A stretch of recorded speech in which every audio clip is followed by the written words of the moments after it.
If you look at Article 132, if you look at Article 75, Article 73, to dismiss a cabinet, first of all, a cabinet is not a hangout for homeboys and side chicks and whatnot. This is just a fact if you read the constitution, if you believe in the constitution.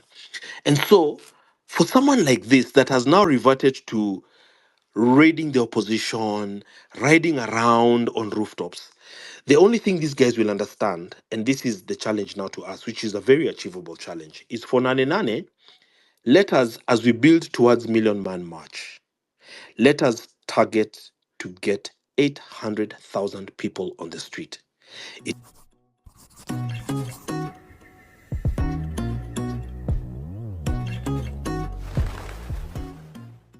Let us, like for me, I'm going to get anybody and everybody that I know to join the demonstrations. They have to understand why we must do this. They have to understand that this country must be saved. And as I finish, I'll demonstrate why this country must be saved. 800,000 is the safety is in numbers. You cannot kill everybody.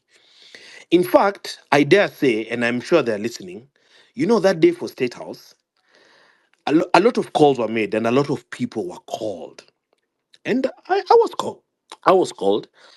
And what their argument was that if you march to State House and the regime falls, then the next president will face the same and the one after that. And we have a challenge of losing the republic and losing our constitutional democracy. And I can hear that. And of course, if you're a patriot, you have a concern for the well-being of your country. But look at where the country is now.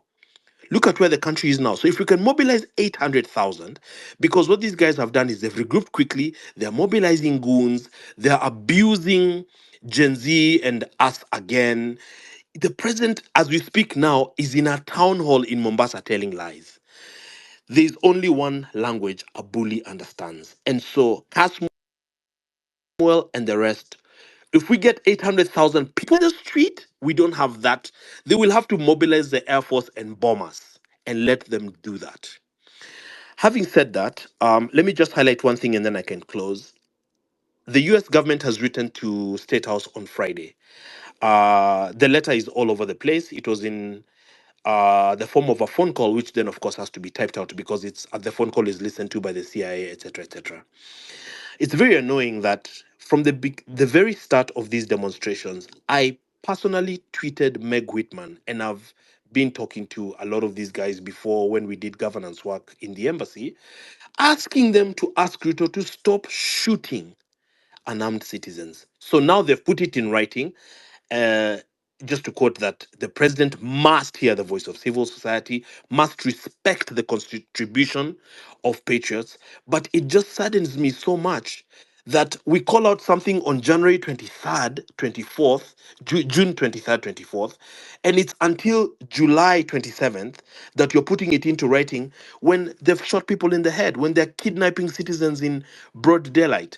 And so countries that believe in democracy, that stand for human rights, must stand to be counted. This war is going to go even to the United Nations. This war is going to go ultimately even to the US Embassy because we are not playing. Kenyans are asking for their country back, and that is a very noble ask. Finally, um, I see people on here, I don't want to name them, that know a lot of the things that are going on. I'm made to understand that there's a very big scandal unfolding via the e-citizen where the boss centralized all collections of all monies, formed a company, and the brief was this is the money that we're going to collect via about 10,000 services in government, and then we garner the money.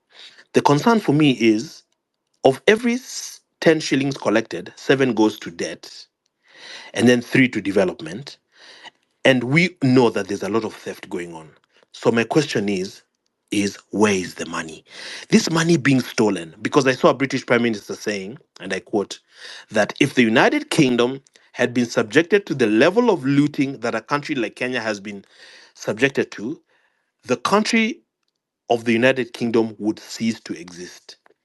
I think we have a much bigger skunk here, and that might explain the very serious desperation on the part of government. So let us be focused.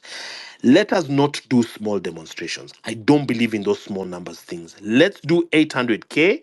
Let these people put their weapons down and say, okay, now it is like for like, tumewasikia.